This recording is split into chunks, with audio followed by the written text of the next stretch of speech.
Je vous souhaite une bonne soirée à tous. On accueille aujourd'hui pour la première fois Sylvie Goguet qui remplace Catherine Vincent au conseil municipal.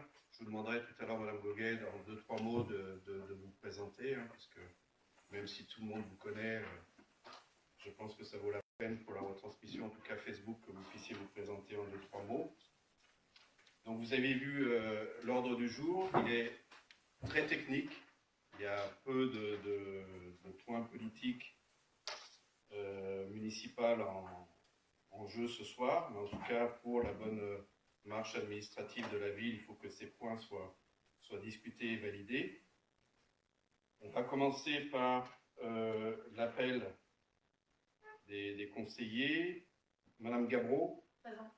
Monsieur Guérin. Présent. Madame Langlard. Présent. Monsieur Beignet. Présent. Monsieur Pérez. Présent. Madame Lenaille. Présent. Pardon. Monsieur Perrault. Présent. Madame Caillé. Présent. Monsieur Ronsin. Présent. Madame Raclomaret. Présent. Monsieur Oran. Madame Présent. Vignet. Présent. Monsieur Ménard. Présent. Madame Manoury a donné un pouvoir à Virginie Caillé. Monsieur Trégoat. Présent. Madame Giraud. Présent. Monsieur Pilastre. Présent. Madame Grassi. Présent. Monsieur Gosselin, je suppose qu'il va arriver, mais pour l'instant on va le déclarer absent, mais j'attends son arrivée. Madame Guérard. Présent. Madame Bonnieux. Présent. Et donc Madame Goguet. Présent. Très bien. Il faut, comme de coutume, élire un secrétaire de séance. Jusqu'ici, on a élu Olivier Guérin. Je vous propose de ne pas changer cette bonne habitude. Est-ce que vous voyez un problème à ce qu'Olivier Guérin soit élu secrétaire de séance? Je passe au vote. Qui vote contre? Qui s'abstient?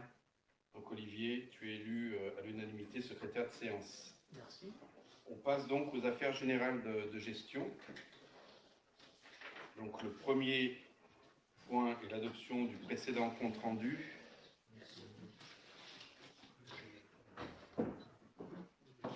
Est-ce que vous avez des observations sur le précédent compte rendu? Non? Donc on passe au vote. Qui vote contre? Qui s'abstient? J'étais absente. D'accord. Qui, donc du coup, adopté à l'unanimité, à l'exception de la voix de Madame Bonnieux. Je signe donc le PV qui va circuler pour signature. Donc, Madame Bonnieux, vous n'avez pas du coup du coup, vous n'avez pas à le signer. Ah, d'accord.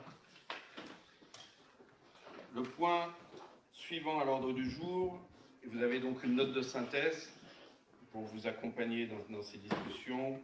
La note de synthèse correspond donc, Madame Goguet, à l'agenda que vous avez sous les yeux. Donc le deuxième point des affaires générales de gestion est l'installation d'un nouveau conseiller municipal. Donc il faut, je ne vais pas vous réexpliquer tout ça, mais il se trouve qu'on a des règles électorales à respecter. Et que donc, à partir du moment où un conseiller municipal démissionne, ce qui était le cas de Catherine Vincent, la loi nous oblige à appeler chaque conseiller municipal de la liste en question, donc celle d'Ozé-Villers de Madame Vincent, à prendre la succession de la démissionnaire, en l'occurrence, sans qu'il y ait lieu de tenir compte de la parité, pour ce qui relève du conseil municipal. Donc, ont successivement refusé M. Courvoisier, Mme Demorieux, M. Millet et Mme Goguet, heureusement, a accepté de siéger parmi nous. Donc, encore une fois, bienvenue parmi nous. Donc, on verra pour le point suivant comment vous insérez dans le conseil municipal. C'est peut-être le moment de dire 2-3 mots vous concernant. Oui. Vous pouvez enlever votre masque, Mme Goguet. Donc, moi, je suis contente d'être présente parmi vous ce soir. Je tenais d'abord à remercier Catherine Vincent qui m'avait fait confiance en me proposant de rejoindre sa liste, et puis aussi pour tout le travail qu'elle a pu accomplir pendant les 30 dernières années au service des Villersois. Moi, je vais m'engager dans cette nouvelle aventure et je vais essayer de mettre mes compétences en œuvre pour être aussi porte-parole des plus de 44% de Villersois qui nous ont fait confiance lors des dernières élections. Plusieurs me connaissent, donc je suis de Villers depuis pas mal d'années, j'ai 54 ans, mes enfants étaient à l'école ici, j'ai été trésorière pendant très longtemps, je m'occupe de plusieurs associations et surtout du Téléthon, donc je vais continuer toutes mes activités. Et puis pour moi, être de l'opposition, ça ne veut pas dire être contre, mais on peut être aussi une force de proposition, on peut être ouvert aux échanges et malgré tout, on est là aussi pour garantir la démocratie, le droit à l'expression et le respect des intérêts de chacun. Et c'est ce que je veux en tant que conseillère municipale mettre en place, c'est ce qui me semble essentiel. Voilà. Très bien. Merci Madame Goguet. Avant de passer à moins que vous ayez des questions à poser à Madame Goguet, je vous propose de passer au point suivant à l'ordre du jour. Je dois quand même préciser quelque chose pour ce qui relève de la communauté de communes Port-Côte-Florie, puisque Madame Vincent était aussi conseillère communautaire. Il se trouve que les règles qui s'appliquent pour les conseils municipaux ne sont pas les mêmes que celles qui s'appliquent pour les conseils communautaires. Là, en l'occurrence, il faut respecter la parité dans les conseils communautaires, et c'est donc Madame Guérard qui succède à Madame Vincent à la communauté de communes. Voilà. Pour ce qui relève maintenant de votre intégration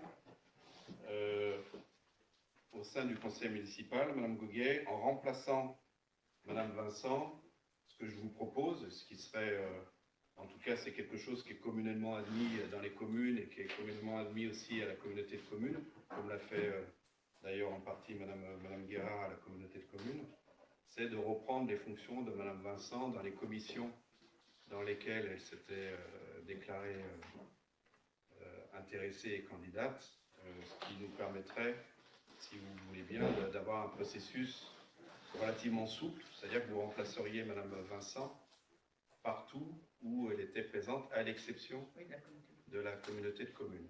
Est-ce que c'est quelque chose qui vous conviendrait? Vous avez dans la note de synthèse, en fait, vous retrouvez les nominations qui, du coup, vous reviendraient. Je tiens juste à vous alerter sur le fait qu'il y a une coquille dans la commission de contrôle élection, puisqu'en réalité, c'était pas Louis Ronsin, Laurent Bénard et Gladys Vignier, mais c'était Virginie Caillé, François Oran et Laurent Bénard. Dans les titulaires? Dans les titulaires, et dans les suppléants, c'était pas Cindy Giraud, Stéphane Perrault et Delphine Manoury, mais c'était donc maintenant Madame Goguet, Jérémy Gosselin et Madame Guérard. Donc je fouetterai Claude Tajan demain. Et là, il y a juste une coquille sur cette commission.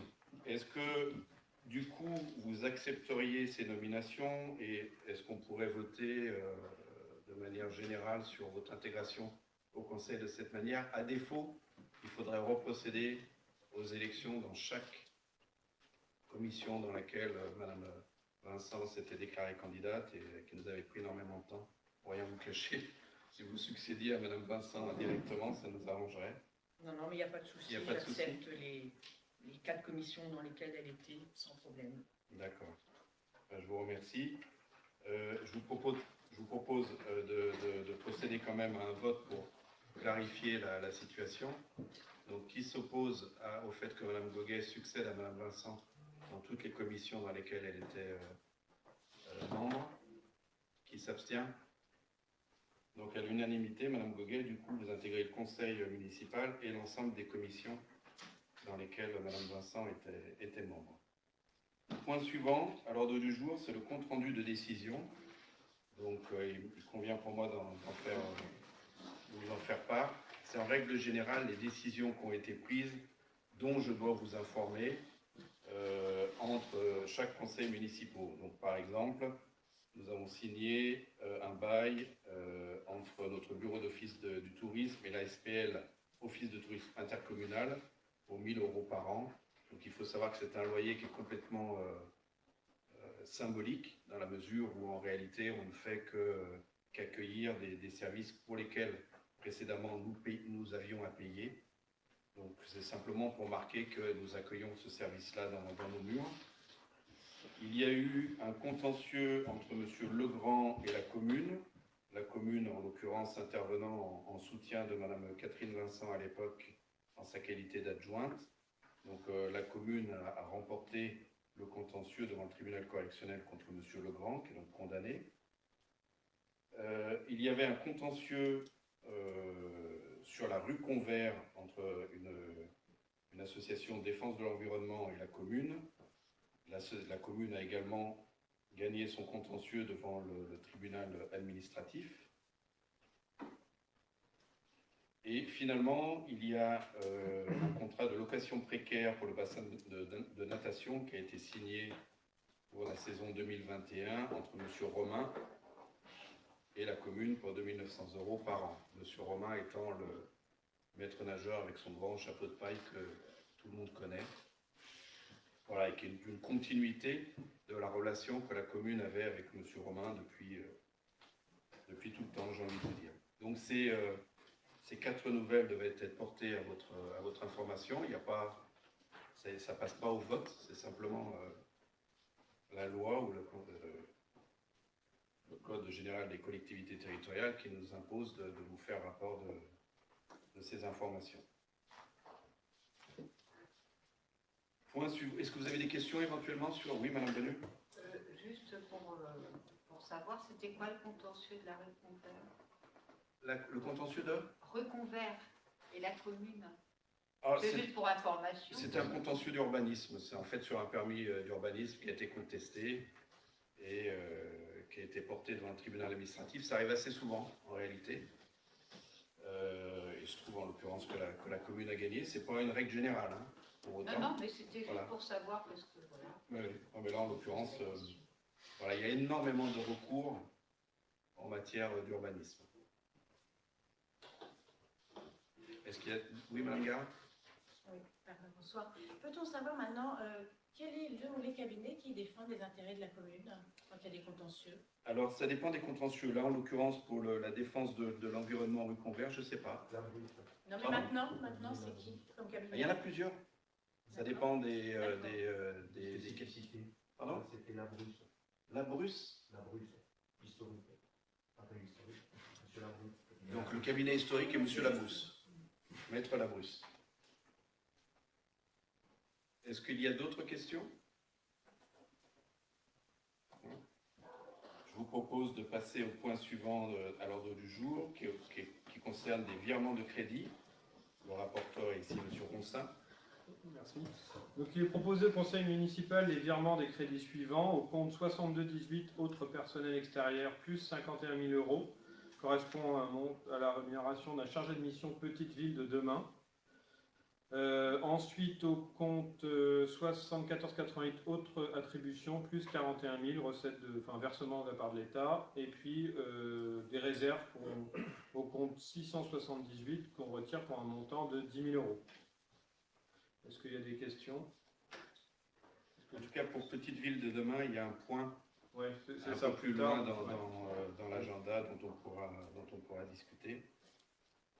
Est-ce qu'il y a des questions sur ces virements de crédit? C'est pas des questions, mais moi je débarque, Oui. donc je ne sais pas à quoi correspondent tous les chiffres, enfin les sigles, donc je ne sais pas si je pourrais avoir à un moment donné... Oui, Je oui. crois que vous êtes dans la commission Ben, finance. voilà, donc entre autres, c'est pour ça que... on se verra avant et puis... Voilà, si je En pourrais... fait, ce qui se passe là très concrètement, c'est qu'il y a des sommes qui sont affectées à des dépenses qui ne sont pas effectuées. Et donc, pour éviter que les sommes soient affectées et non dépensées, on fait des virements de crédit.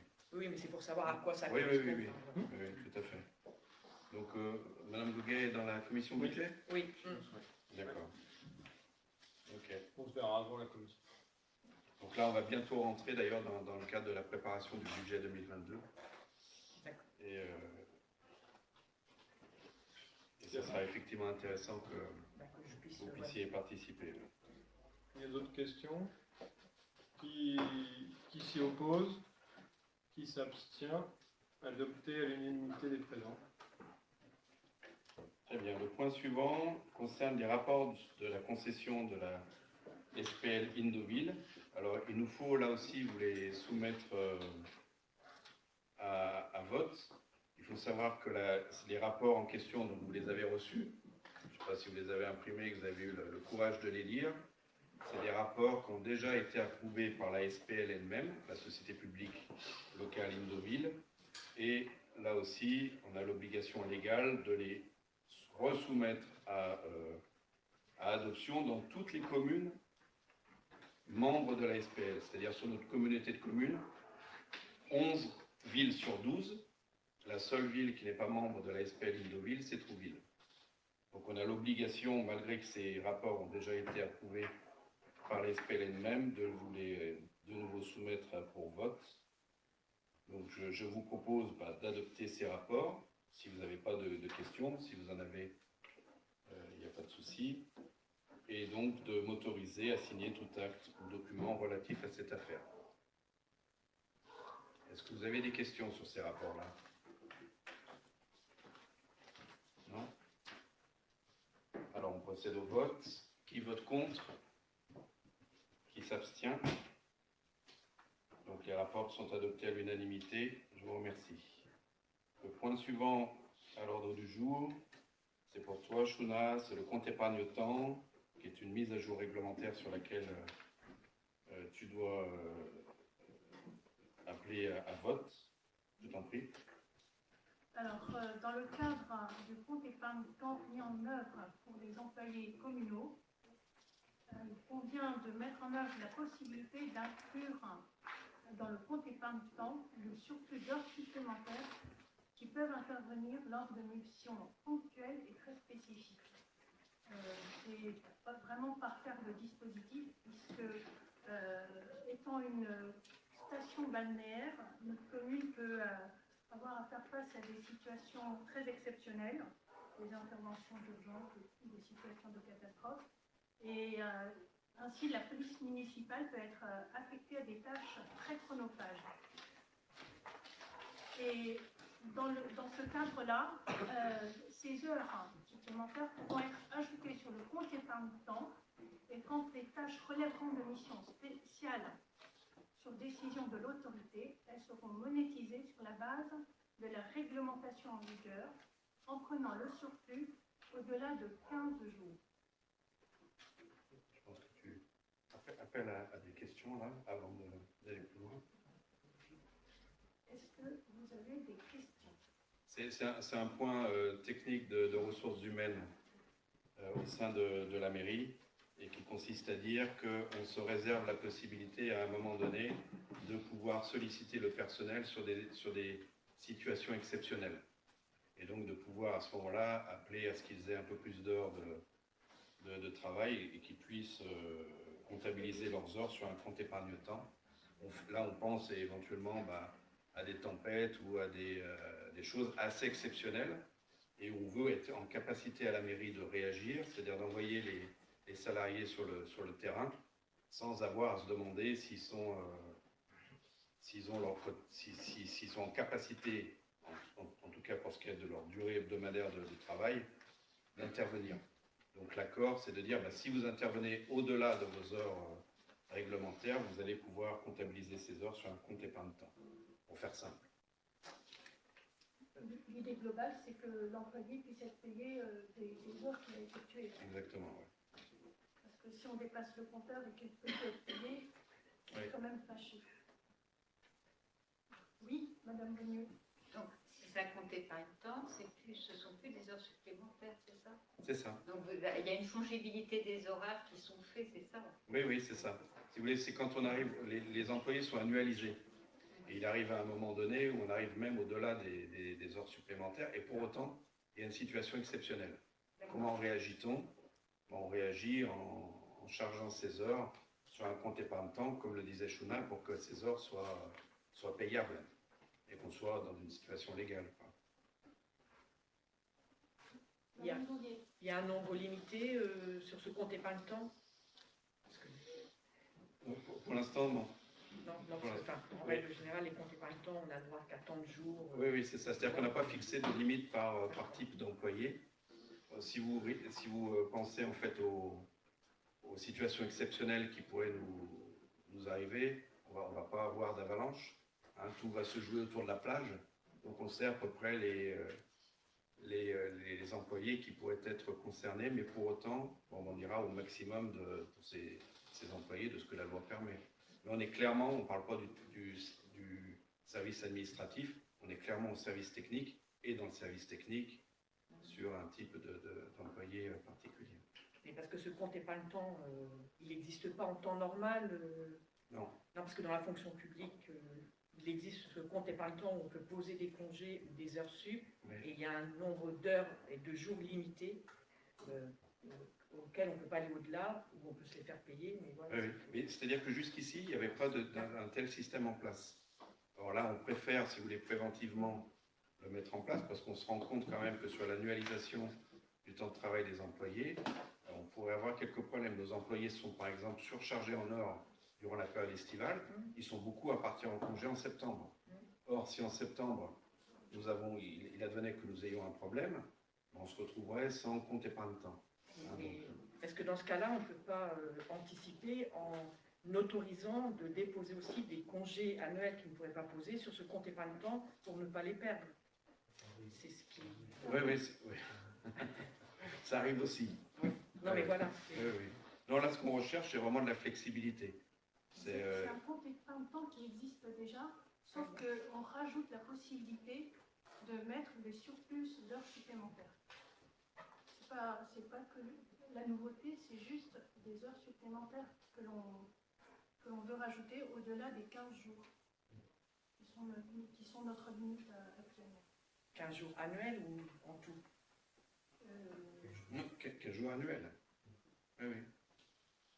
Et que, enfin, je me permets, parce que oui. C'est quelque chose que je pratique, Oui. et dans un compte épargne-temps, on n'a pas le droit de dépasser tant de jours dans une année, Oui. et au total, on ne peut pas dépasser, bon, par exemple dans la fonction publique hospitalière, on ne peut pas dépasser 60 jours. Donc est-ce que dans la fonction publique territoriale, il y a cette équivalence pour tout employé, qu'il soit administratif, n'importe qui?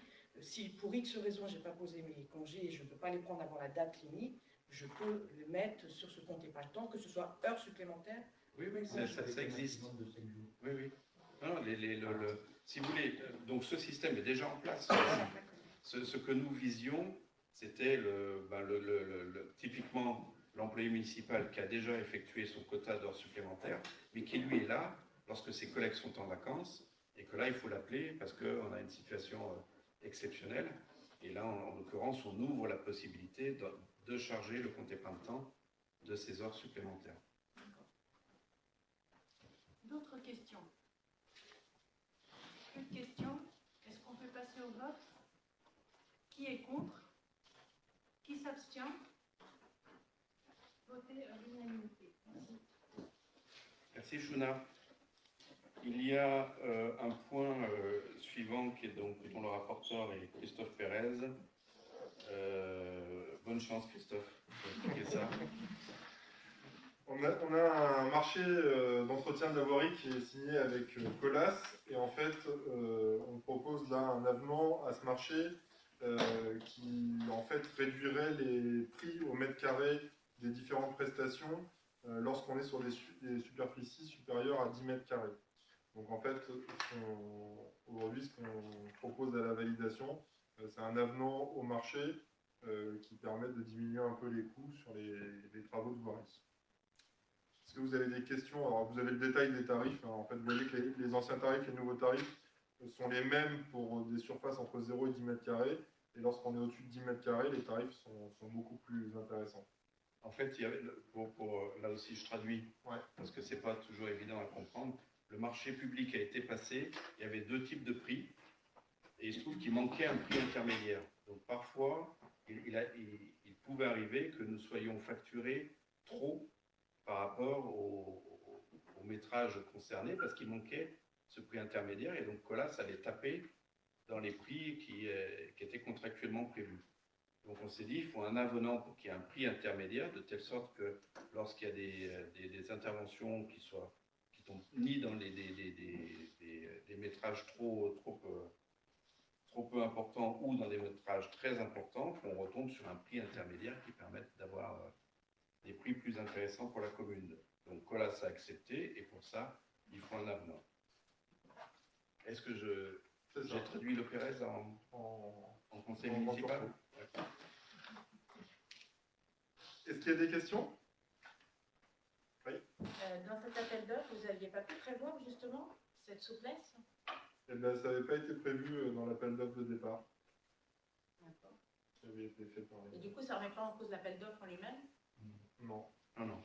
Bah non, parce que de toute façon, on est encore plus intéressant au final que le marché qui avait été retenu à la sortie de l'appel d'offres.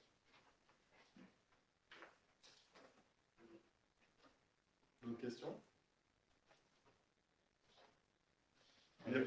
La question de Mme Gare est intéressante, mais non, ça ne remet pas en cause l'appel d'offres. C'est-à-dire légalement, il reste valable. Et donc, dans le cadre de l'appel d'offres octroyé, on peut négocier le tarif intermédiaire. Il est proposé au conseil municipal d'adopter cet avenant au marché d'entretien de la voirie avec l'entreprise Colas et d'autoriser M. le maire à signer tout acte ou document relatif à cette affaire. Est-ce que quelqu'un est contre? Quelqu'un s'abstient? Adopté à l'unanimité. Merci Christophe. Tu gardes la parole en l'occurrence pour une question relative à l'audit énergétique. Oui, donc en fait, le syndicat départemental d'énergie du Calvados, le SDEC, nous permet de réaliser des audits énergétiques sur les différents bâtiments municipaux. Donc on a retenu 3 bâtiments qui sont la mairie annexe et la police municipale. Et donc l'audit se déroule en plusieurs étapes. Tout d'abord, il y a un état des lieux avec visite du bâtiment, il y a une énumération d'actions d'amélioration énergétique, et il y a l'élaboration de scénarios de réhabilitation avec une analyse financière. Donc le but, c'est de voir s'il y a des travaux qui peuvent être entrepris sur ces bâtiments communaux afin d'améliorer leur qualité énergétique, de dépenses énergétiques. Est-ce qu'il y a des questions sur cette convention? Oui, moi. Ouais. Comme vous avez retenu 3 bâtiments, est-ce que les autres bâtiments comme l'école, la Céloise ou les services techniques passeront ultérieurement ou c'est pas prévu? C'est pas exclu. C'est Ouais. pas exclu. On a décidé de commencer parce qu'en fait c'est un service qui est proposé depuis récemment par le SDEC. On a décidé de voir comment il procédait, si ça avait un intérêt. Et de toute façon, on ne peut pas s'attaquer à tous les bâtiments en même temps si jamais il y avait des travaux à entreprendre. Donc on a décidé de commencer par les bâtiments qui sont mairie annexe police municipale. Et là, la mairie, c'est une catastrophe, je veux vous le dire. Ouais. Les fenêtres, ouais, on sait que ça, il y a des choses à faire. Après, il y a des bâtiments, je sais pas, comme le Villaret par exemple, qu'on a un peu exclu d'office parce que c'est un bâtiment récent, isolé et autres, et que c'est pas là où a priori on a le plus d'efforts à faire.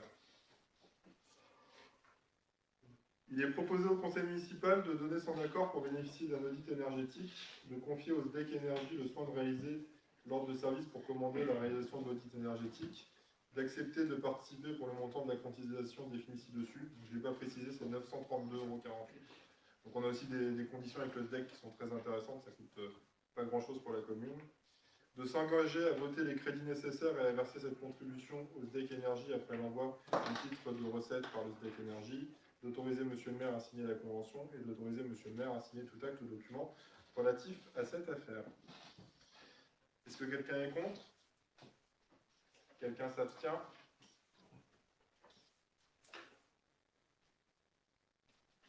Adopté à l'unanimité. Adopté à l'unanimité. Merci Christophe. Les tarifs municipaux, Florence. Alors là aussi, c'est vraiment pas sympa comme point à présenter. Essaye d'être la plus didactique possible. En fait, on est en train d'installer des bornes électriques sur la commune Villers et donc on doit établir des tarifs liés pour l'usage des bornes. Donc les tarifs qu'on a établis, qui sont proposés, sont 4 € les 2 premières heures, puis 10 € de l'heure pour les suivantes de 7 h du matin à 21 h. Et puis ensuite 2 € de l'heure de 21 h à 7 h. Parallèlement à ça, nous souhaitons actualiser aussi les tarifs du plan mercredi. Donc, le plan mercredi, c'est l'occupation périscolaire du mercredi matin pour les enfants du groupe scolaire. Jusqu'à maintenant, les tarifs étaient 8, 10, 12 et 14 euros selon le quotient familial. Nous souhaitons les faire passer à 10, 12, 14 et 16 euros selon le quotient familial. Attends, parce que là, ouais. Vas-y, peut-être Ouais, Christophe sur les bornes électriques. J'apporte un petit élément moi, sur les bornes électriques, donc juste pour préciser, elles vont être installées sur le parking Mermoz et sur le parking de l'ancienne station-service au niveau de Villars 2000. Et en fait, juste pour que vous compreniez bien les tarifications, sur la journée, on est parti sur une tarification à 4 euros les 2 premières heures, qui sont le temps de charge du véhicule. Et ça comprend du coup le coût de charge du véhicule. Et ensuite, on est passé à 10 euros de l'heure pour forcer les gens à quitter la place, pour laisser les autres véhicules pouvoir se charger.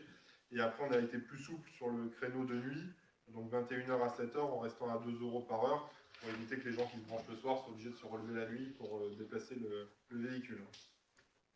Voilà, c'était la petite précision.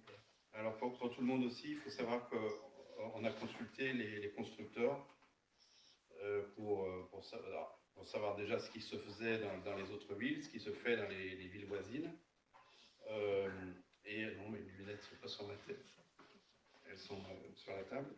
Et ils nous ont conseillé d'éviter justement que les gens qui viennent se connecter restent trop longtemps prenant la place de connexion pour une place de parking.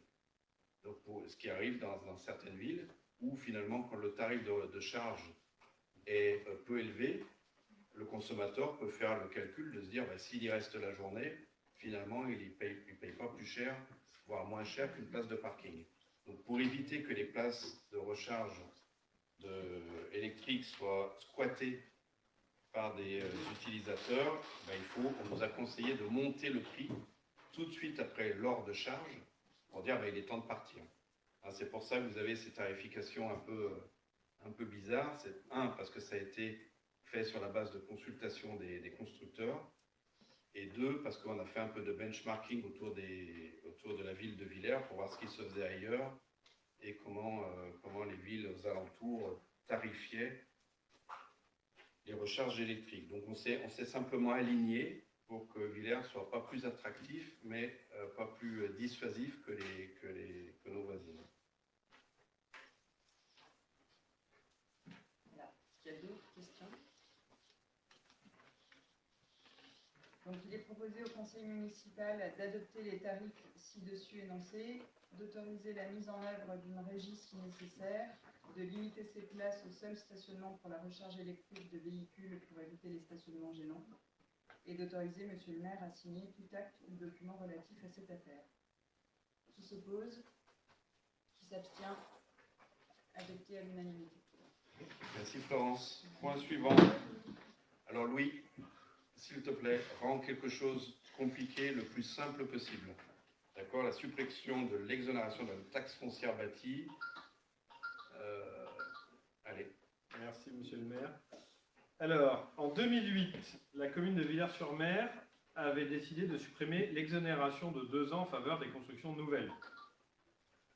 Malheureusement, cette décision a eu, pour une raison que je vous demanderai de pas demander, la conséquence d'augmenter les bases imposables donc, sur le foncier bâti par rapport au régime du droit commun.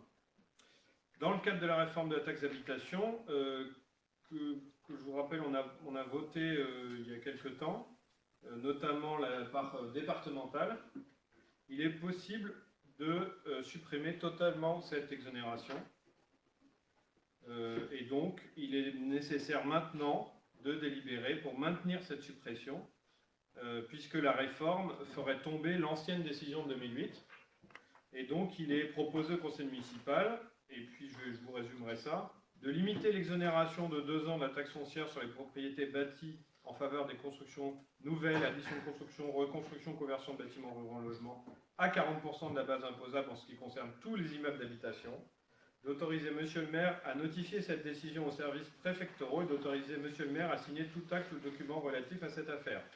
Pour résumer, on avait une partie d'exonération qui tombait, mais une taxation un peu plus importante liée à cette décision.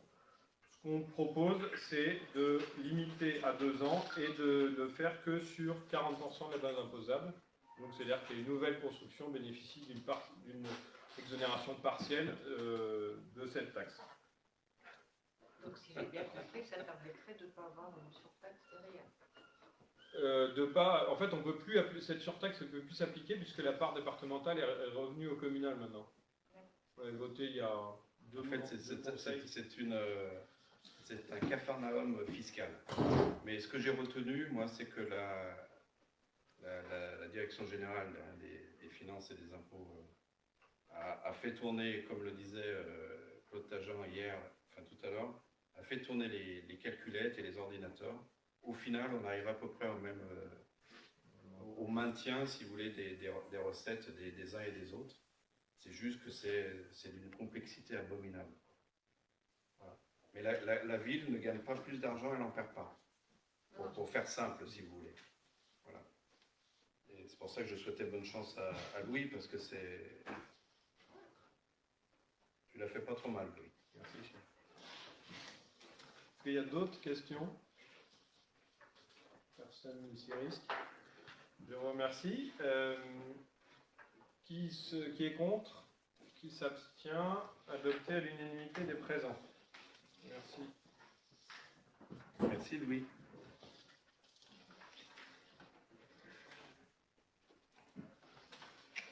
Point suivant à l'ordre du jour, le transfert de compétences, les relais d'assistance maternelle, avec une modification nécessaire des statuts de la 4CF. Avant de passer la parole à Caroline Rinco-Marais, je te propose de ne pas passer via les modifications, tout ça. Il faut juste savoir que c'est là aussi, parce que Mme Guérard va rentrer maintenant comme conseillère communautaire, il se trouve que là aussi le mécanisme est un peu particulier, puisque tout ça a déjà été adopté au niveau de la communauté de communes, mais comme tout à l'heure pour la SPL, il faut le resoumettre au vote des communes pour confirmation du bon vote. Voilà, donc ça a été adopté à l'unanimité au niveau de la communauté de communes. À toi, Caroline. Oui, donc au 31 décembre 2019, tous les contrats en France jeunesse signés avec la CAF sont arrivés à échéance. Sur les territoires, il y en avait 5. Donc les communes sont listées là sous vos yeux et ils ont été remplacés par des conventions territoriales globales qui devront être signées avant le 31 décembre prochain. Et l'objectif de la CAF, c'était d'avoir une vision globale et décloisonnée du territoire, de pouvoir coordonner les actions. Donc elle propose à la communauté de communes de signer cette nouvelle convention à l'échelon intercommunal et non plus à l'échelon communal. Voilà, donc pour cela, Cœur-Côte-Fleury doit se doter de la compétence RAM et la prise d'effet du transfert de cette compétence est fixée au 1er janvier prochain, 2022. Voilà, donc par délibération du 28 mai 2021, il a été décidé de procéder à la modification de ces statuts. Voilà. Il est proposé au conseil municipal d'approuver la modification des statuts de la communauté de communes et d'autoriser monsieur le maire à signer tout acte ou document relatif à cette affaire. Qui s'oppose Je voudrais juste poser une question. Est-ce que, par contre, le RAM reste toujours situé à Tourgéville comme il est actuellement, ou il y aura un changement prévu? Non, le RAM, il reste là, il change de nom, c'est tout. D'accord. Il devient RPE. Voilà. Relais petit enfant. Donc, qui s'oppose? Qui s'abstient? Adopté à l'unanimité. Merci Caroline. Point suivant à l'ordre du jour, la demande de subvention à la DETR. C'est de nouveau toi, Christophe? Oui. Donc en fait, on a déjà eu ce genre de points à voter en conseil municipal. Le principe, c'est une demande de subvention. Et là, les travaux pour lesquels on veut être subventionné, c'est la réhabilitation des clôtures de la gendarmerie. Donc en fait, c'est une mise aux normes de l'enceinte de la gendarmerie qui est demandée. Ce sera des clôtures plus hautes que celles, surtout principalement que ce qu'il y a aujourd'hui. Le montant des travaux est de 25 617 € et 13 centimes hors taxes. Ils seront réalisés en fin d'année 2021. Et donc, par le vote de ce point, on autorise le conseil municipal autorise à faire une demande de subvention à la DETR. Est-ce qu'il y a des questions? Peut-être Louis, tu peux expliquer un peu ce dont il s'agit là?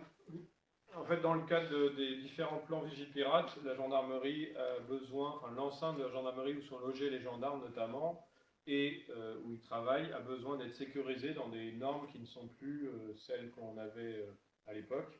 Et donc, on a une grosse pression de la part de la préfecture pour remettre aux normes cette enceinte, protéger mieux les gendarmes et leurs familles, et éviter l'intrusion intempestive par une clôture de minimum 2 mètres de haut et un portail adéquat automatique qui puisse rentrer et sortir facilement et être protégé dans l'enceinte où il y a des armes stockées, des prévenus, des familles et des gendarmes.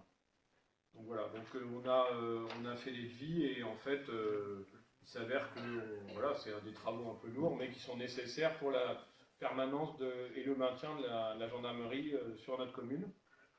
Heureusement, le fonds DETR devrait nous aider à financer une partie de ces travaux. C'est pour ça qu'on vous demande de voter l'autorisation de solliciter auprès du préfet une subvention à ce titre. Voilà, merci Louis. Ce qui est important à retenir là, c'est que en l'occurrence, on n'intervient pas pour le plaisir d'intervenir, on intervient parce qu'on est alerté par le préfet et la gendarmerie sur le niveau de sécurité de notre gendarmerie qui est jugé insuffisant. Donc il nous faut intervenir. Maintenant, comme vu le contexte, il y a la possibilité de se faire financer, en partie en tout cas. Et donc c'est de ça dont on parle, c'est la possibilité pour le conseil municipal de me permettre de demander cette subvention.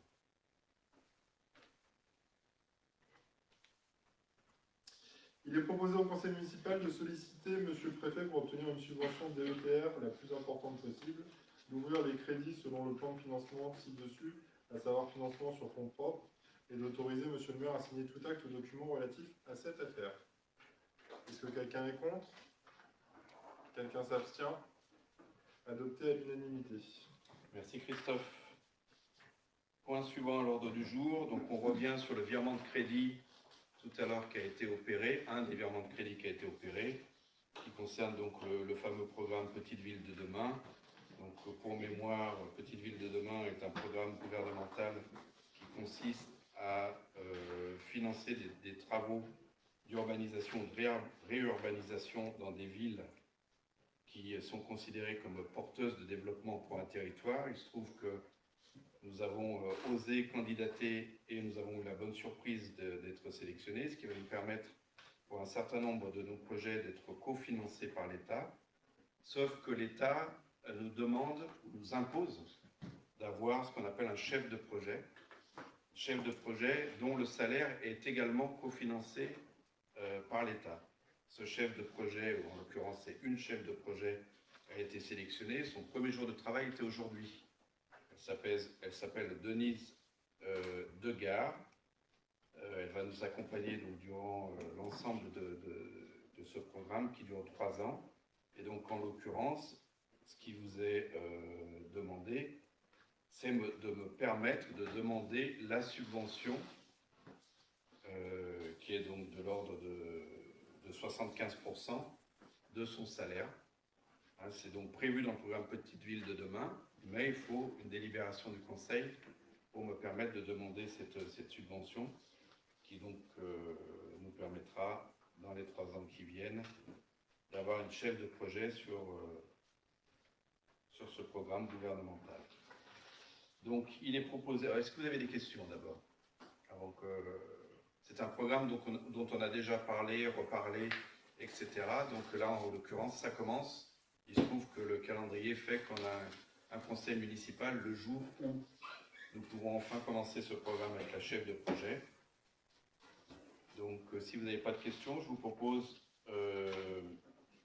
de solliciter les subventions sus-indiquées. Ah, pardon, oui, Jérémy. Madame Degard, à quelle formation? C'est une juriste? C'est une juriste de formation. Elle a eu un parcours de vie, donc diplômée en droit. Elle a commencé à travailler dans des cabinets d'avocats, mais sans être avocate, donc comme juriste. Elle est passée en entreprise comme juriste, puis elle a eu une expérience d'entrepreneur. Elle a terminé comme restauratrice. Ça veut dire qu'elle est presque parfaite, juriste et restauratrice. Et elle est revenue dans la région. Elle a donc un profil atypique. Elle pour rien vous cacher, comme j'ai l'habitude de le dire, et je lui ai dit, elle coche aucune case. Par contre, elle a une approche des dossiers et un dynamisme qui nous laisse penser qu'elle va pouvoir porter ce projet-là. On avait le choix entre des profils tout à fait typiques, très administratifs, mais peu entrepreneuriaux, et un profil de juriste très entrepreneurial. Or là, on est quand même sur un projet. Et donc, on a besoin d'une locomotive, on n'a pas besoin d'un wagon. Et je trouve que cette Denise Degard est passée à travers l'ensemble des entretiens d'embauche avec succès. Alors, en l'occurrence, j'espère que Jérémy Gosselin, juriste et restaurateur, ne pourra qu'approuver le profil. On a assez confiance dans le fait qu'elle va faire le job, comme on dit. Est-ce qu'il y a d'autres questions? Alors, donc, je recommence. Il est proposé au conseil municipal de solliciter les subventions sous-syndiquées pour financer le poste de chef de projet Petite Ville de demain, d'ouvrir le poste de chef de projet à compter de ce jour, tant en financement qu'au tableau des emplois, et de m'autoriser à signer tout acte ou document relatif à cette affaire. Qui vote contre? Qui s'abstient? C'est adopté à l'unanimité. Je vous remercie pour Denise Degard, qui en l'occurrence doit probablement suivre ce conseil municipal en direct. Point suivant à l'ordre du jour, la convention ADMR avec la commune de Villers, rapportrice Madame Langlard. Oui, alors il s'agit d'une régularisation administrative, on va dire ça comme ça. La convention entre la commune et l'ADMR, aide à domicile en milieu rural, je ne présente pas l'ADMR, existe depuis très longtemps. Et par contre, elle est un peu obsolète puisque elle parle encore de l'ancien bâtiment où se trouvait l'ADMR, aujourd'hui police municipale. Aujourd'hui, l'ADMR est installée depuis longtemps dans le bâtiment de la mairie annexe où se trouve le CCAS. Et bien sûr, la présidente a changé récemment. Aujourd'hui, c'est Géraldine Ginestet. Donc, il convient de renouveler cette convention avec tous ces éléments à jour. Alors, cette convention est consentie pour 6 ans. Mais on peut résilier la convention avec un préavis de 3 mois par lettre recommandée. Cette convention s'applique sans loyer, il n'y a pas de loyer. Et en contrepartie de cette occupation précaire, on demande à l'ADMR de promouvoir l'action communale. Voilà. Et bien sûr, l'ADMR prend en charge l'assurance pour l'occupation de ce lieu. Est-ce que vous avez des questions? Quand vous parlez de promouvoir l'action communale, justement, est-ce qu'il y a des choses déjà mises concrètement en place? Ça se fait avec qui? Est-ce que c'est en lien avec le CCAS? Est-ce qu'on a déjà une vision de ce qui va être proposé par l'ADMR? C'est juste la continuité de ce qui existe aujourd'hui, hein. Il n'y a rien de nouveau, c'est juste les papiers qui sont plus à jour.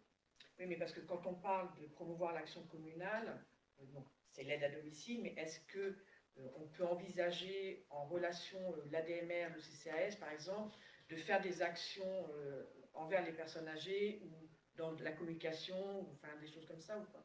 C'est tout à fait envisageable.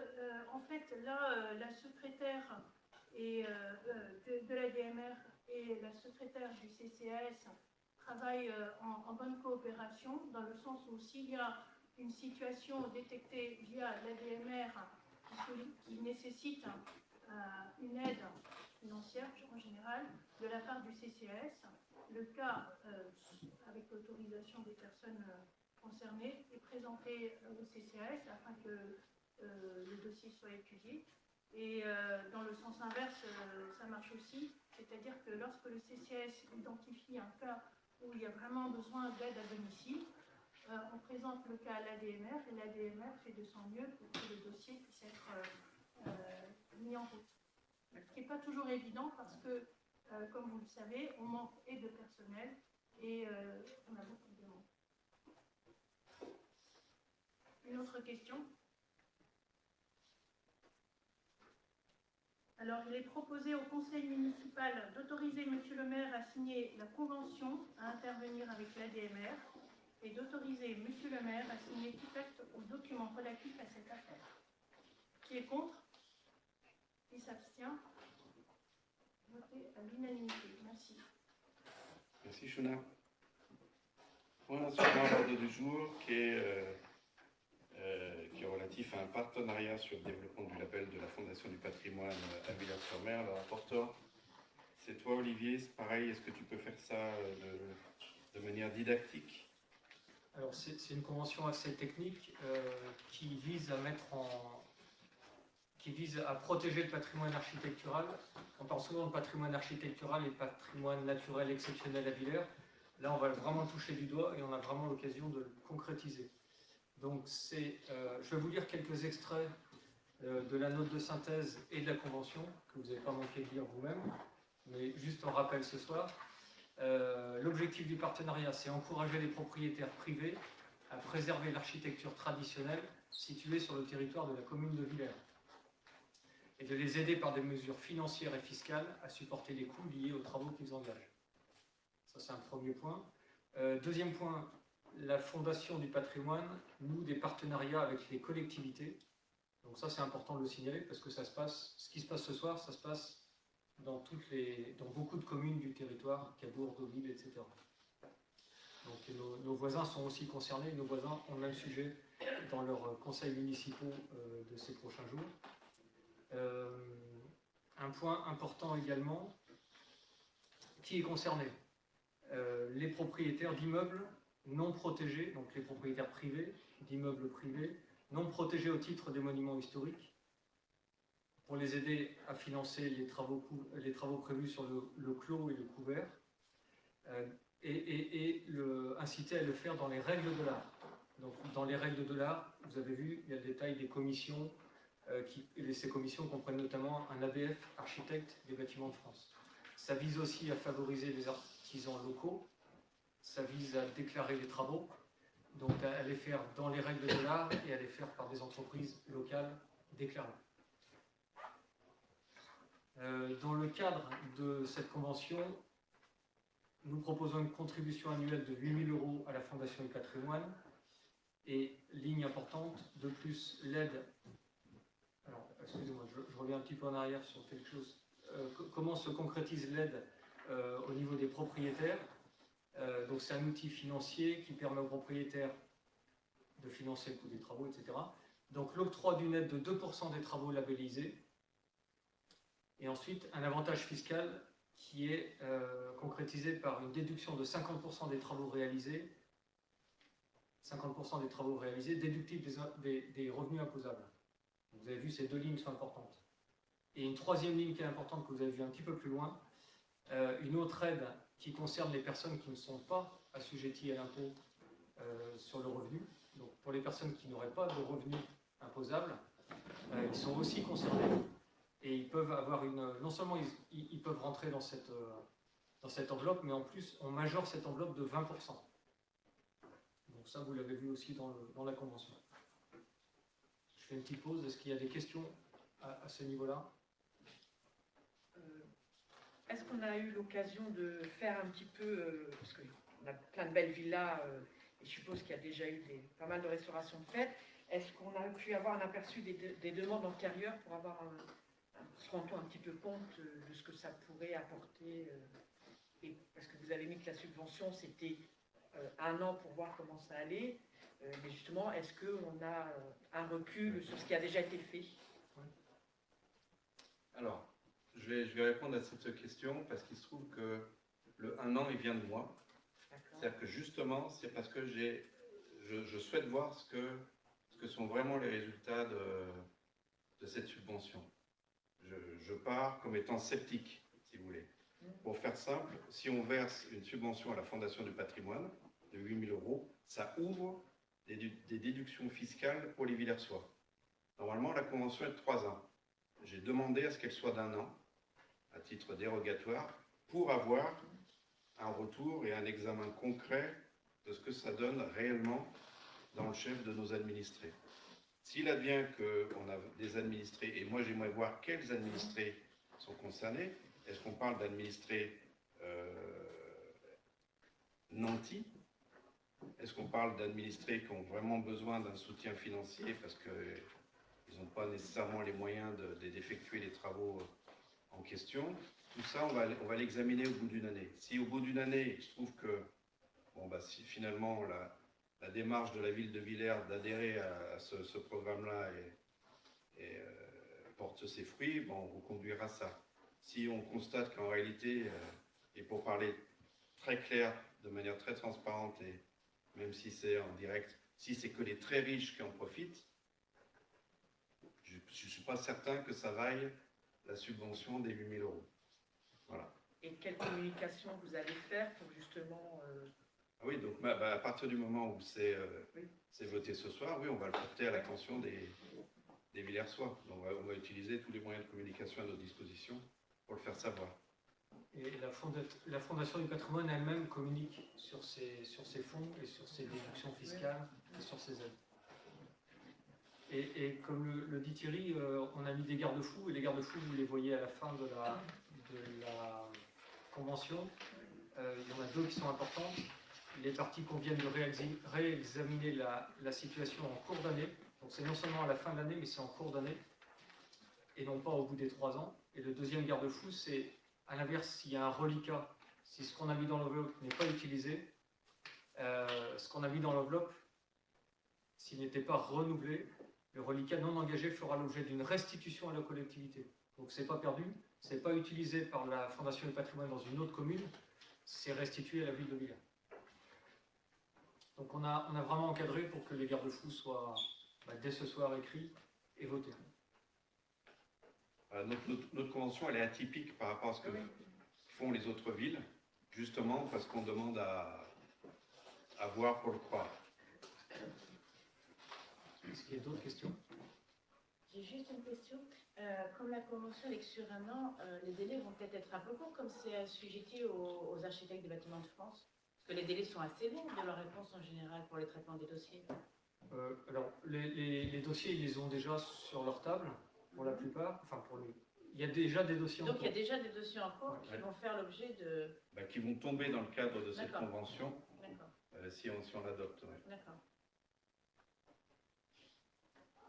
Il est donc proposé au conseil municipal d'autoriser monsieur le maire à signer la convention à intervenir avec la Fondation du patrimoine, d'autoriser le versement de la contribution à hauteur de 8 000 € et d'autoriser monsieur le maire à signer tout acte ou document relatif à cette affaire. Y a-t-il des votes contre?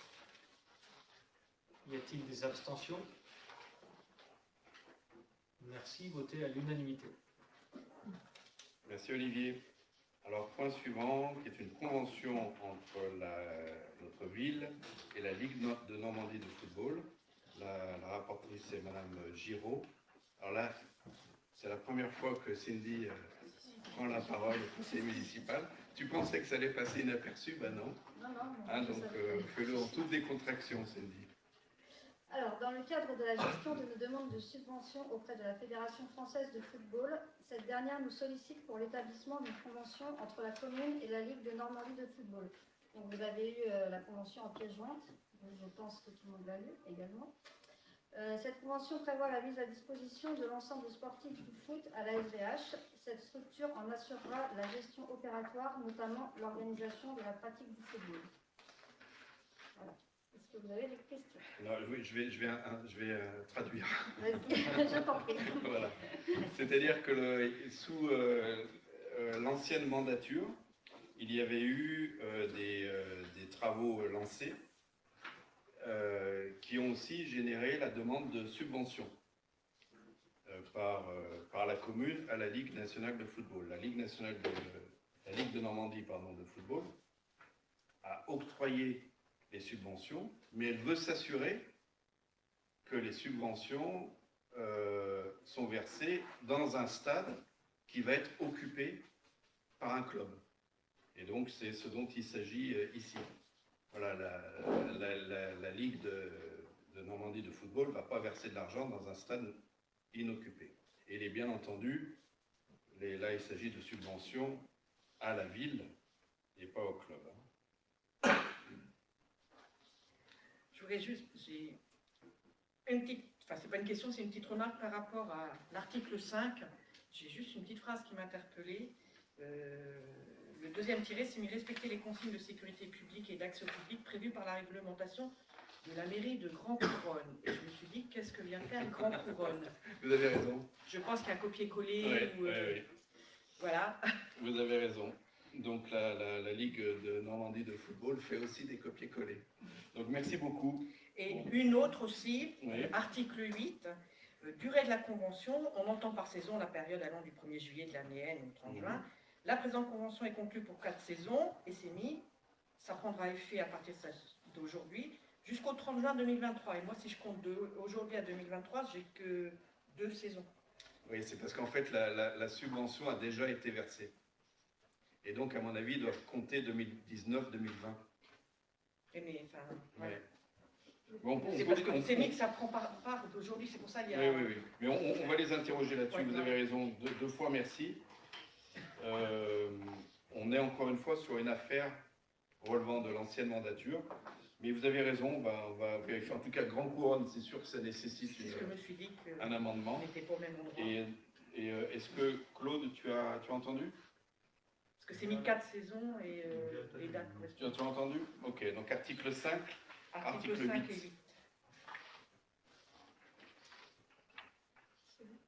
Est-ce qu'il y a d'autres questions? Alors, il est proposé au conseil municipal d'autoriser monsieur le maire à signer la convention à intervenir et d'autoriser monsieur le maire à signer tout acte ou document relatif à cette affaire. Alors, qui vote contre? Qui s'abstient? Donc, adopté à l'unanimité. Merci Cindy, ça s'est bien passé. Ça s'est bien passé. Merci. Point suivant à l'ordre du jour, qui est l'adhésion de la ville au réseau francophone des villes amies des aînés. C'est toi, Chouna, qui est rapportrice ici. Oui, merci. Je pense que tout le monde a lu le détail du texte de présentation qui a été donné. Si vous voulez, je vais faire un éclairage un petit peu plus concret par rapport à notre ville de Villars-sur-Mer. 60% de la population a plus de 60 ans. Donc je pense que nous avons des aînés et nous avons cœur à prendre soin de nos aînés. Donc la démarche Ville Amie des aînés est une démarche d'adaptation de la société au vieillissement créée par l'Organisation mondiale de la santé. Elle vise à encourager les collectivités à une prise en compte globale des enjeux liés au vieillissement de la population, principalement dans les politiques publiques, mais aussi dans l'ensemble des acteurs d'un territoire. Si on regarde plus proche de nous, le réseau francophone des villes amies des aînés, l'acronyme c'est RFVAA. Donc ce réseau francophone s'attache à développer cette démarche au niveau francophone afin de mieux répondre aux défis de la transition démographique et de mieux vivre dans nos territoires. Alors pour cela, le réseau francophone des villes amies des aînés s'engage à accompagner les collectivités, à valoriser leur action et à les mettre en relation, permettant ainsi la communication et l'échange de bonnes pratiques.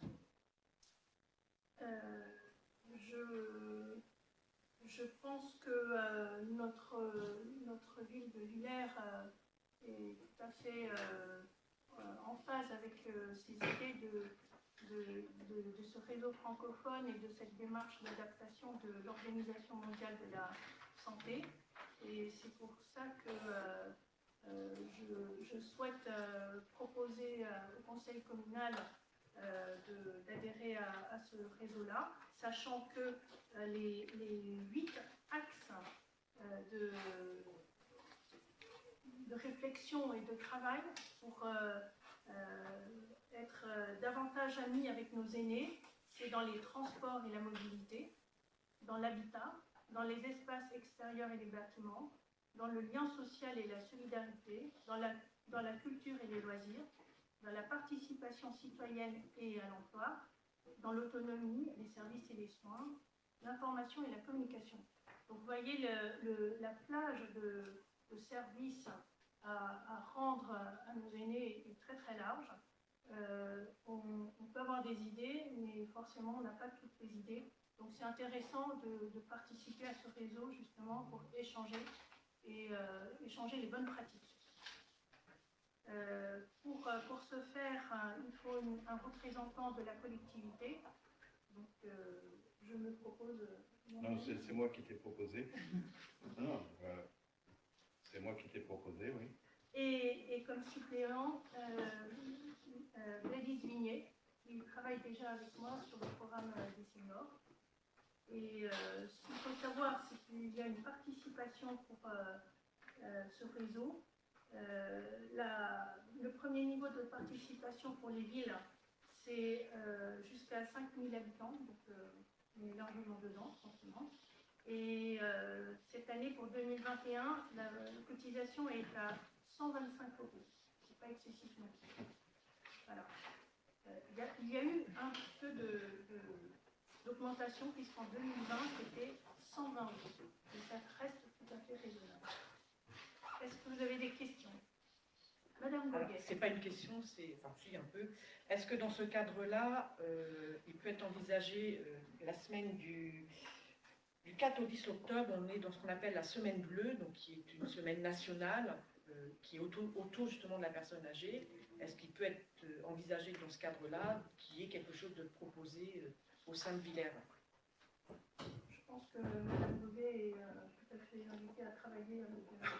Non, en tout cas, oui, non, mais si toute initiative est la bienvenue.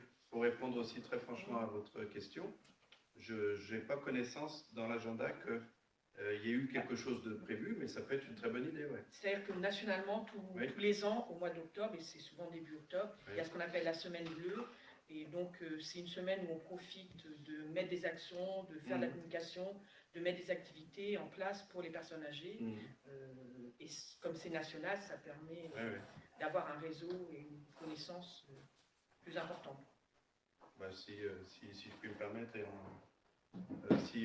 en l'occurrence, il se trouve que c'est Gladys et Shuna qui travaillent là-dessus. Si vous voulez vous mettre en relation toutes les trois, c'est bien volontiers. Parce qu'il y a... Volontiers. Hein. Volontiers. Oui, pas de souci. D'autres questions? Non? Alors, il est proposé au conseil municipal d'adhérer au réseau francophone des villes amies des aînés, ainsi qu'au réseau mondial des villes amies des aînés de l'OMS, de désigner Shuna Langdar pour représenter la collectivité au sein de l'association, et comme supplément Gladys Vignet, suppléant, et de s'engager à verser annuellement la cotisation dont le montant est déterminé en fonction des nombres d'habitants. Cette année, la cotisation sera de 125 €. Qui est contre? Ah bah oui, on peut oui, c'est ce que j'allais dire.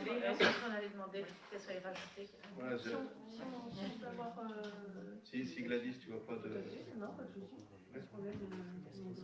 Auquel cas, donc Madame Boguet comme suppléant.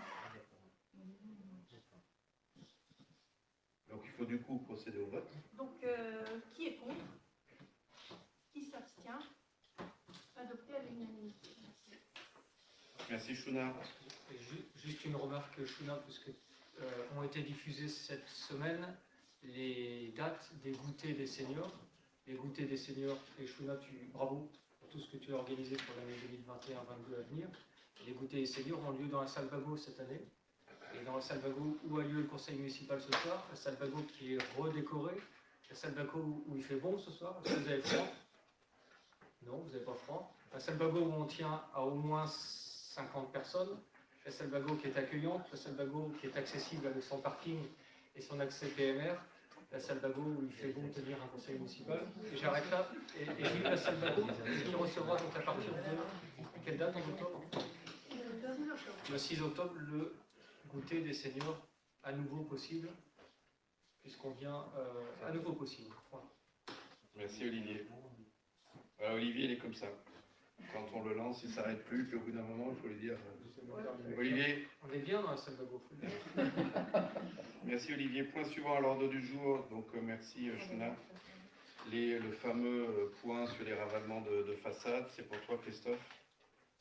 Oui, donc il y a 3 subventions qui sont proposées au conseil municipal. Une première pour un ravalement de façade au 41 avenue de la République, Villa La Sauvagine. C'est Madame Davy qui est syndic. Un deuxième ravalement, donc il est proposé une subvention de 850 €. Un deuxième ravalement qui est aux 2 routes de Dives, Madame Retien Catherine. On propose une subvention de 1 000 €. Et un troisième ravalement qui est au 14 rue des Vins, Monsieur Stirling, et on propose une subvention de 1 000 €. Est-ce qu'il y a des questions sur ces 3 subventions? Qui est contre?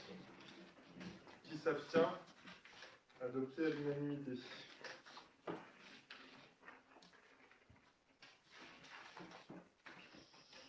Merci Christophe. Alors il se trouve que... Ah, il est là, vous ne retrouvez pas l'agenda. Donc, alors là j'ai un point particulier à soumettre à votre attention. C'est, il se trouve qu'on a oublié un point.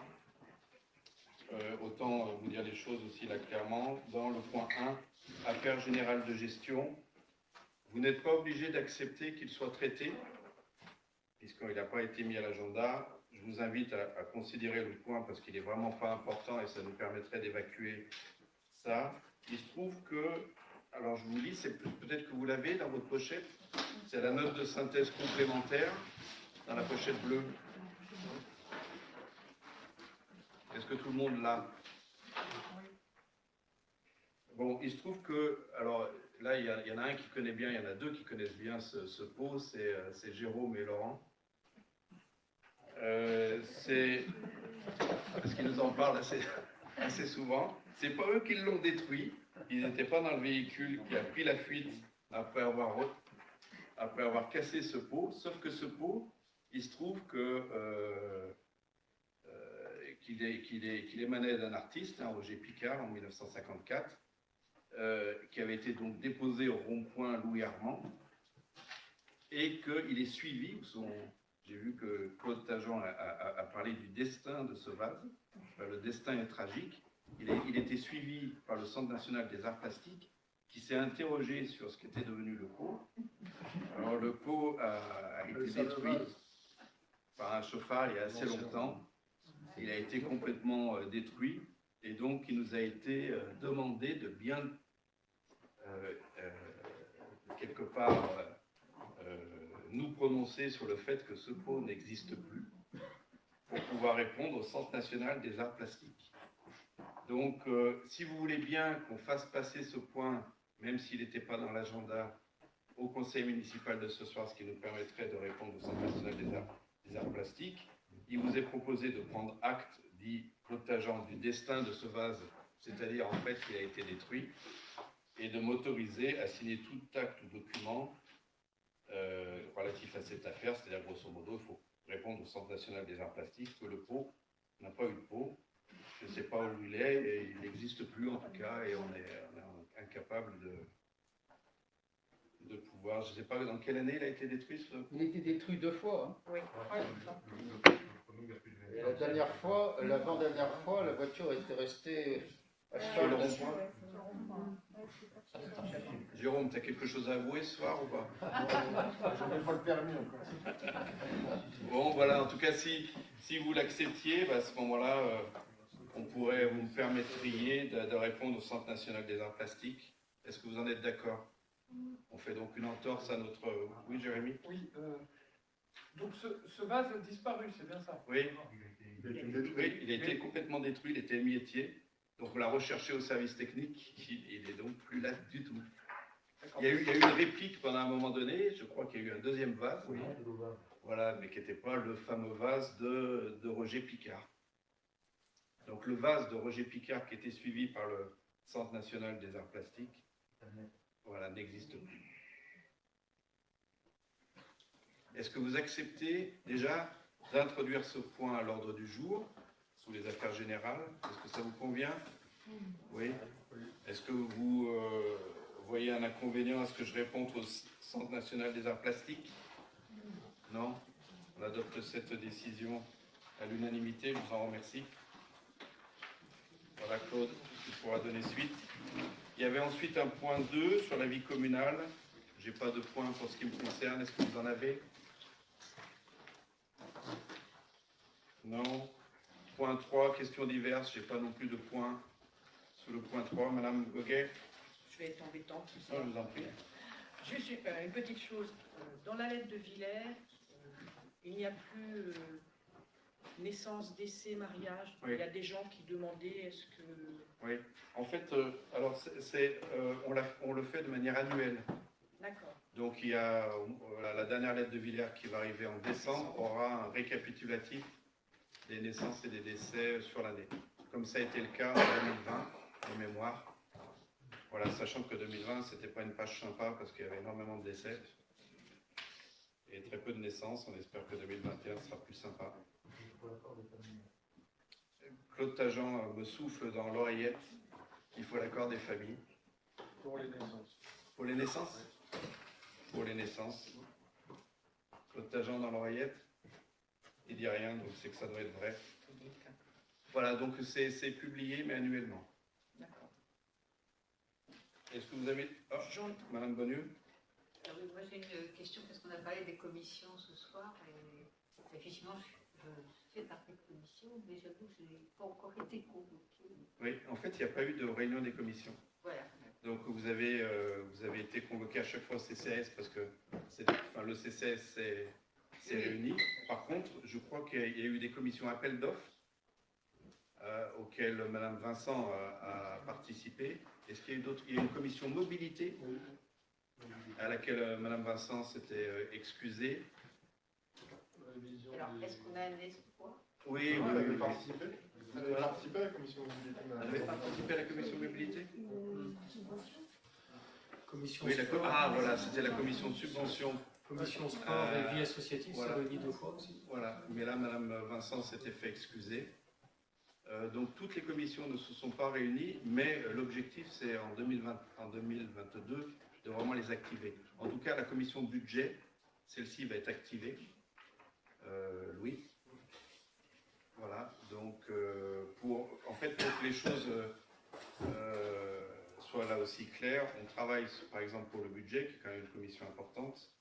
Il se trouve que la véritable connaissance de fond, elle est derrière moi. Voilà, c'est lui qui a la technicité des questions budgétaires. Donc souvent, les services préparent un pré-budget sur lesquels j'ai d'abord un coup d'œil pour voir si le budget correspond aux objectifs politiques de l'année qui vient. Une fois que ça c'est validé, c'est complètement ouvert. C'est-à-dire que, en tout cas pour ce qui me concerne, je ne suis pas à regarder les lignes budgétaires pour savoir si j'essaie de faire en sorte que le budget soit équilibré et qu'il corresponde aux objectifs politiques qu'on se fixe. À partir de là, il n'y a pas de raison que la discussion ne soit pas ouverte. Voilà. Après, sur les autres commissions, c'est vraiment... j'ai envie de vous dire, c'est en fonction de l'avancement des projets. Mais oui, on considère qu'en 2022, ça va être une année de réunion de commission interne.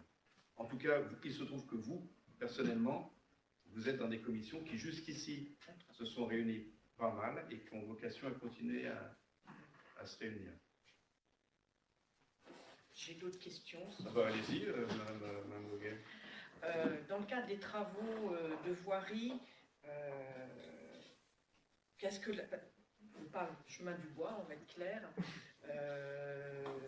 Il y a eu des gros travaux. Les riverains, à aucun moment, nous avons été prévenus qu'il y aurait des fermetures.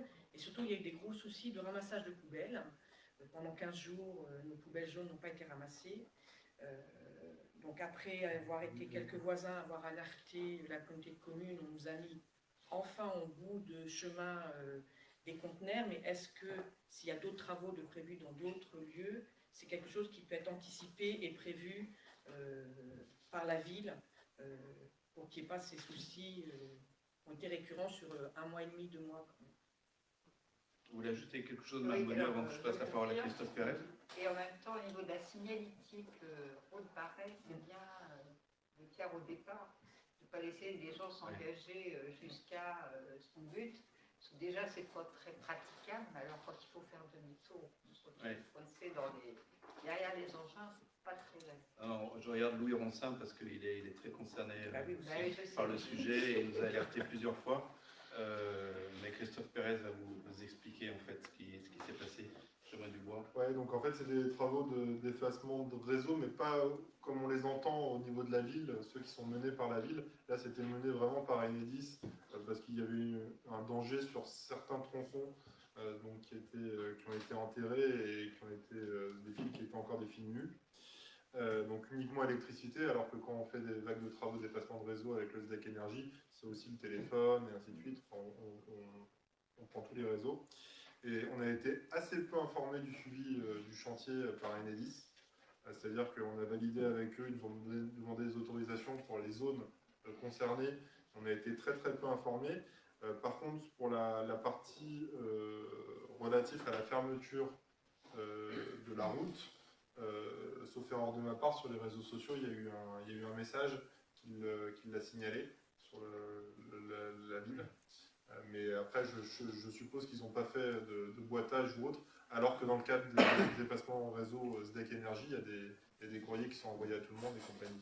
Et vous avez, les travaux là il y a une partie qui est finie, qui est bon fait.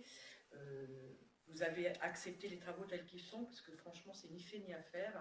Le goudron dépasse de 5 mm au-dessus de la route, donc c'est limite dangereux. Normalement, on doit être rasant. Donc, dans la réception des travaux, est-ce que vous avez déjà fait la réception? Il n'y a pas de réception de travaux de notre part, parce que c'est pas nous qui commandons les travaux. Okay. On n'est pas convié à une réunion de chantier quelconque avec l'entreprise. Par contre, on va aller jeter un coup d'œil, en effet, s'il y a une réclamation. Ces travaux ont été très problématiques parce que la municipalité n'a pas été impliquée. Et donc, on les a subis. Louis nous alertait très régulièrement. On courait après Enedis qui s'en foutait. Voilà, et là effectivement maintenant on va essayer de faire en sorte que pour ce qui est de la voirie, qu'on se retrouve avec une fin de travaux acceptable, quoi. Et pareil, autre chose, qu'est-ce que la commune peut faire dans le cas de maisons privées, de terrains privés qui sont laissés à l'abandon, qui sont envahis d'herbes, etc., voire pour certaines fois de nuisibles, et que du coup ça a une entrave sur les voisins proches. Qu'est-ce qui peut être fait pour ne plus avoir toute cette nuisance? Alors, si vous avez connaissance de terrain comme ça, le mieux c'est de me les remonter, envoyez-les-moi. On en a déjà traité quelques-uns, peut-être que ceux-là ont été traités ou pas. Il y en a notamment tout simplement en centre-ville, sur lequel on a écrit, en fait, on a un article de salubrité qui prévoit en fait d'imposer un entretien du terrain, surtout s'il y a des nuisibles. Donc on en a fait encore pas plus tard que la semaine dernière, sur une maison qui est rue de l'Armistice. Ce qu'on fait, c'est qu'on fait des mises en demeure. Voilà. Voilà, mais il faut qu'il y ait déjà une remontée d'informations. On en reçoit, alors des demandes comme ça, on en reçoit toutes les semaines. Toutes les semaines, des problèmes de voisinage qui nous remontent avec soit vraiment des abandons de propriétés, soit des problèmes de haies mal taillées, soit des arbres qui basculent d'un côté plutôt que de l'autre, toutes les semaines. Et en fonction des situations, de temps en temps, il faut mettre en demeure les administrés pour qu'ils interviennent sur leur terrain. Et quand, parce que là, dans la situation, les administrés sont en EHPAD, donc ne peuvent plus rien faire, et financièrement, il n'y a rien. Donc, est-ce qu'il y a quelque chose qui peut être fait? Est-ce que ça peut être via le CCAS? Est-ce que ça peut être via l'association d'entraide? Est-ce qu'il y a des solutions possibles pour répondre à ces nuisances et que le voisinage ne soit pas impacté? Vous voulez dire rentrer chez les gens? C'est de ça. En fait, il y a deux possibilités. Hein. Soit la mairie intervient pour mettre en demeure les administrés d'entretenir leur maison parce que ça a un impact sur le voisin. Et là, on est quand même dans une propriété privée. Donc, on n'y rentre pas, que ce soit l'entrée de CCS ou la ville, on n'y rentre pas comme on veut. Soit, il advient parfois que ça déborde sur des propriétés voisines, voire sur le domaine public. Là, on intervient. C'est-à-dire qu'on fait en sorte, par exemple, que les trottoirs soient dégagés. On peut aider un riverain donc, à intervenir si son voisin est défaillant. Mais il est particulièrement compliqué d'intervenir dans la propriété de quelqu'un, quoi. Hein, qu'il soit... Oui, mais non, mais bon, parce que ça pose souci quand même. Oui, encore une fois, c'est des sujets qui nous remontent très fréquemment. Je vous dis, il n'y a pas une semaine qui se passe sans qu'on ait ce genre de soucis qui nous arrivent en mairie. Et puis d'autant plus avec les outils qu'on a mis en place, qui permettent maintenant aux gens, même sans se déplacer, d'envoyer des messages. Tous les jeudis matins, on réunit les services, dont le chef de service Espace Vert. Et toutes les semaines, on a des demandes de ce type-là. Et donc, voilà. Alors, pour aller au bout, lorsque la mise en demeure n'est pas suivie des faits, on envoie, nous, un professionnel et on fait payer la facture à l'administré. On arrive parfois jusqu'à cet état-là d'intervention. Mais si l'administré ne peut pas payer, quel recours vous avez, quoi, enfin, après? Oui, c'est encore une fois, en l'occurrence, on se retrouve face à des... On est quand même dans une propriété privée. Oui. Donc, il faut aussi avoir conscience que la plupart du temps, hein, j'ai envie de vous dire, les 9 cas sur 10, c'est vraiment des problèmes de voisinage. C'est d'abord des problèmes de Pierre et de Paul. Et la mairie se retrouve un peu prise en otage dans des discussions entre Pierre et Paul. Donc on essaie d'intervenir avec mesure, parce que si on commence à chaque fois à intervenir entre Pierre et Paul dans toute la commune, ça va être compliqué. Mais quand l'administré n'a plus de ressources, on n'a pas, nous, beaucoup de solutions d'intervention. Je vais vous en poser une dernière question pour ce soir. J'ai reçu un mail des déontologues sur la déclaration des intérêts, dont j'ai été très surprise de la demande, et j'aimerais savoir sur quel texte de loi on se base pour faire cette demande. Il n'y en a pas, elle est complètement volontaire. Si vous voulez, vous pouvez ne pas répondre. Voilà, il faut savoir qu'en l'occurrence, mais je préfère quand même aussi, là, j'ai envie de vous dire, si vous ne répondez pas, Madame Goguet, quel est le problème?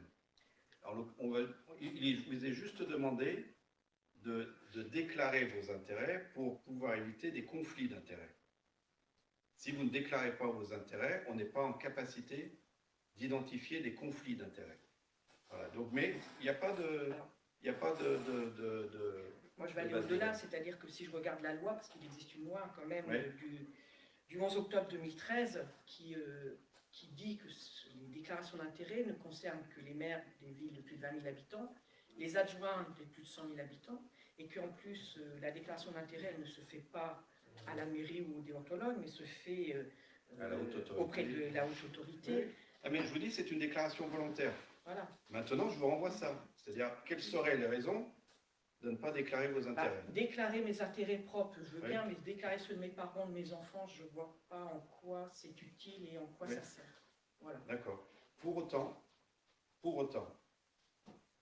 quasi chaque conseil municipal, nous, majorité, avons des questions auxquelles il faut répondre sur nos intérêts directs ou indirects, venant de l'opposition. J'ai compris la question de Mme Guérard, qui se trompe tout à l'heure sur les cabinets d'avocats.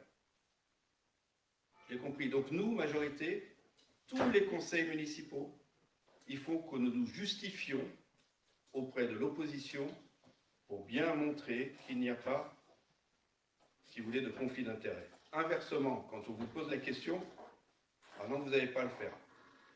Donc moi je veux bien. Ça veut dire, si vous le faites, que moi ici, je vais à chaque fois que j'aurai un doute, poser la question. Ah mais moi j'ai rien à cacher, monsieur. Mais si vous n'avez rien à cacher, faites la déclaration d'intérêt. Je vous dis que la déclaration est d'ordre volontaire. Voilà, si vous ne voulez pas la faire, vous assumez le fait que vous ne voulez pas la faire. C'est-à-dire que moi, c'est ce qui me dérange dans cette demande, parce que quand on le fait auprès de la haute autorité, ça reste privé, il n'y a que pour le président, les députés, que ça s'est mis à tout le monde. C'est qu'est-ce qu'on fait de ces données, déjà, qui y a accès, et ça me dérange. Oui. Voilà.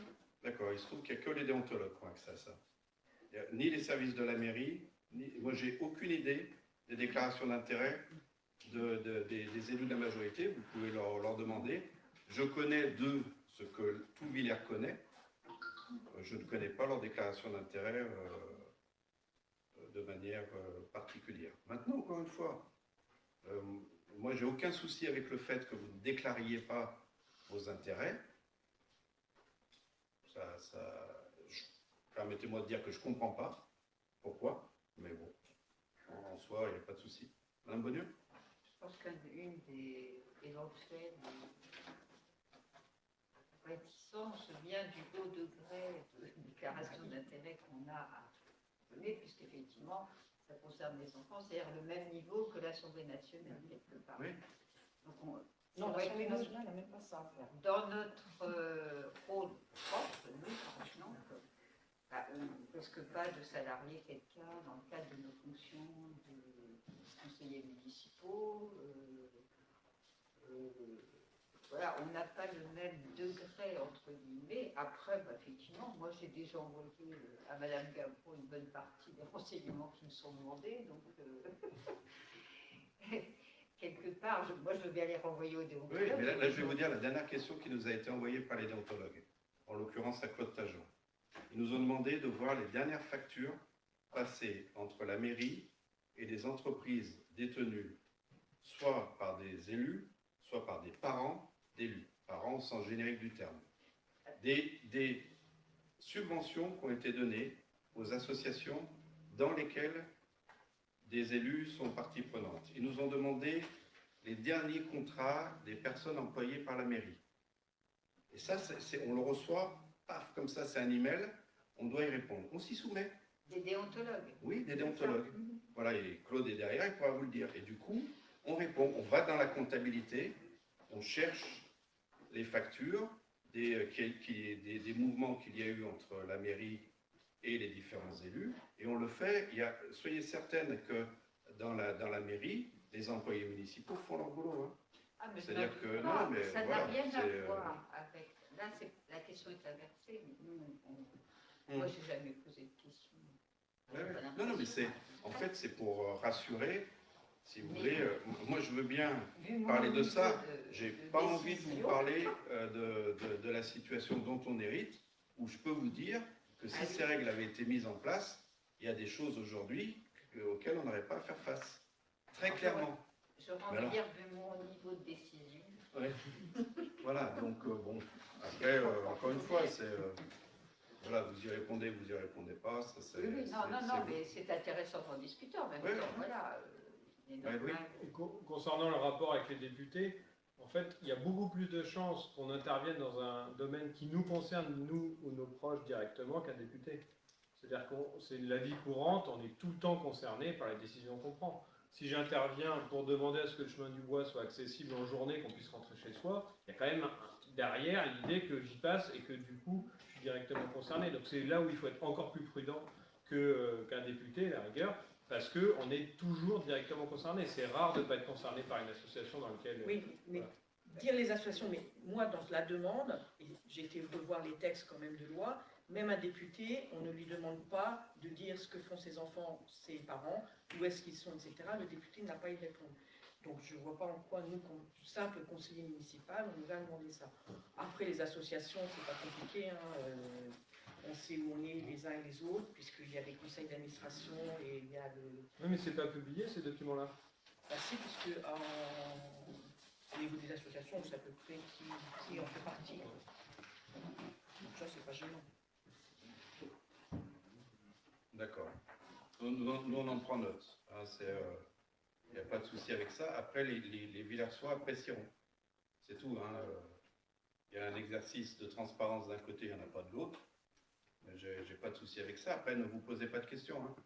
C'est-à-dire que les déontologues vont remettre un rapport, il y aura des déclarations d'intérêt d'un côté, il n'y en aura pas de l'autre.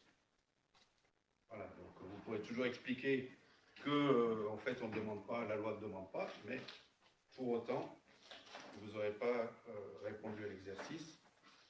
Ça ne m'empêche pas, en tout cas, de gérer les conseils municipaux tranquillement. Est-ce qu'il y a d'autres questions ?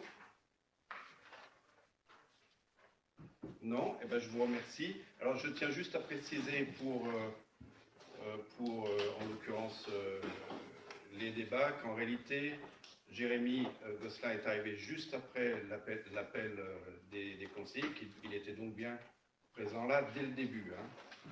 Voilà, qu'il faut donc le noter au procès verbal. Merci à vous, bonne soirée.